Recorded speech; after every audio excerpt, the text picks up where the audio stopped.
forcibly. More than 2,500 children were forcibly adopted in the UK last year by social services. It's a controversial practice that's facing widespread criticism at home and abroad. Daniel Hawkins met one family who've experienced the ordeal. A room made for a little princess, but these toys will remain unused and the baby cot has never been slept in. Jane Harley's granddaughter has never even been home.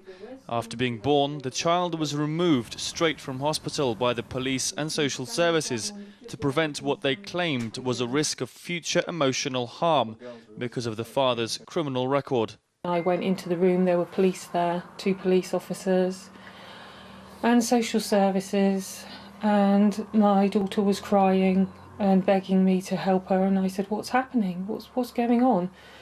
The police told me to shut up, and every time I said, "Why are you doing this? What's happening?" You know, I was told to shut up.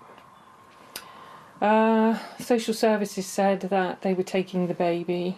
Jane and Neil applied to be guardians of the baby, offering to meet any conditions set out by the authorities and undergoing numerous assessments.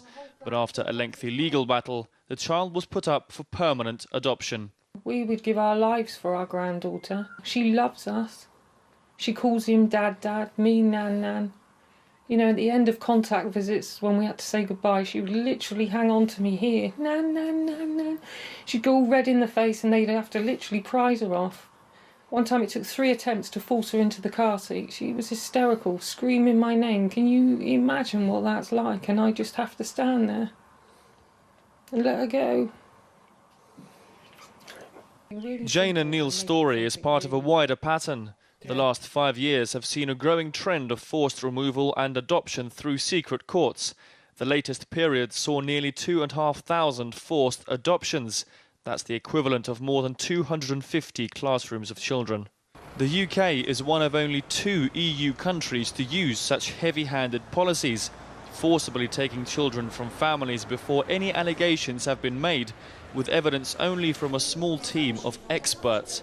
Parents are often prevented from speaking out under threat of prison.